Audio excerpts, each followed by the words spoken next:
It's in 5 parts, and it's called This Enchanted Forest, and it's all turned fairy tale characters into poets. And I begin with a quote from Hansel and Gretel.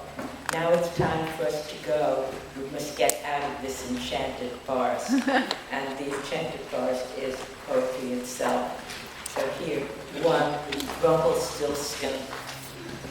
He was my darling muse, coming to me as I sat there, struggling with all those inert words, conjunctions and prepositions, buts and ifs and afters, the whole long grammar of despair. I remembered the pure exhilaration of ease, like sunlight on that first bale of straw, and how we laughed together to see it. I even forgot the audience who thought a realm of gold could be built like a street of glitzy hotels.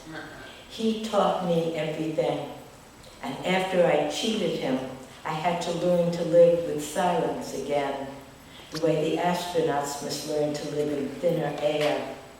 If only he'd come back, I'd give him anything. Snow White. During REM sleep, my eyelids flicker in rough pentameter as I dream of knives and spoons cohabiting in their dim drawer, of pillow slips filled with forest flowers, the perfect domestic tranquility of an empty house and me well out of it. This deep in the woods, the snow is as pure as an empty page. I want the prince to keep away, to proclaim the old queen fairest in the land. I want all 7 of them to leave me alone in my long glass study. And this is my favorite, actually, The Princess and the Pea. It isn't the insistent moon glazing the dormer window that keeps me awake. It's the small, hard lump of an extra syllable prodding me with all 7 mattresses.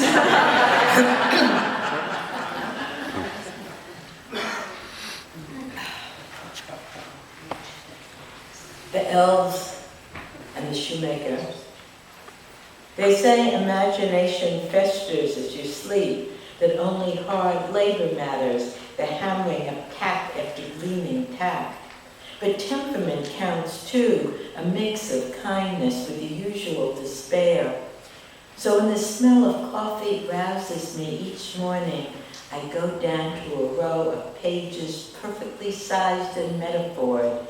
Those small ghostwriters have done the work I know they couldn't have done without me.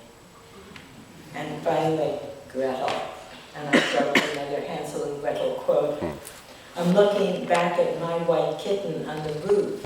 That's not your kitten, that's the morning sun on the chimney. I thought that was such a great metaphor, sitting right there in Hansel and Gretel. They're everywhere, these metaphors. Somebody gave me a t-shirt that said, metaphors be with you, or something. Gretel. I am leaving a trail of poems behind me as I go, words a bird may find and devour, or rain may wash away, but it doesn't matter. It isn't immortality I'm after, and it's far too late to find my way back. For Hansel is married, the witch may turn up anywhere, even my forest is disappearing trunk by toppling trunk. But I love the feel of a pen in my hand, like a good stout walking stick. I love the way language can trick you with words like father and mother, anointing even the sight of treachery with syllables such as cottage and home. Let these crumbs I scatter nourish some finch or robin. Let the rain that washes my words away be warm on somebody's face. I know most endings are unhappy, and the time for my own fiery one is approaching so fast, all I can try to do is set it to music. Which brings us back to, at least let's marry it to beauty, that I began with.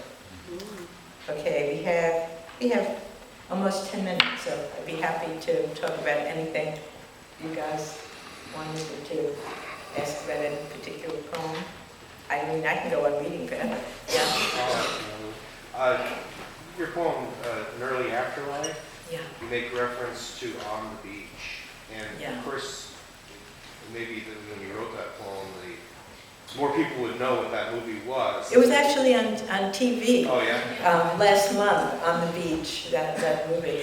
I'm glad you brought that up because I was thinking, I think I'm going to be reading that at the little sampler today. Yeah. You think a lot of people don't know that Well, movie? you know, It's also a I teach novel. it, and you know, and after I explain to my students what the movie is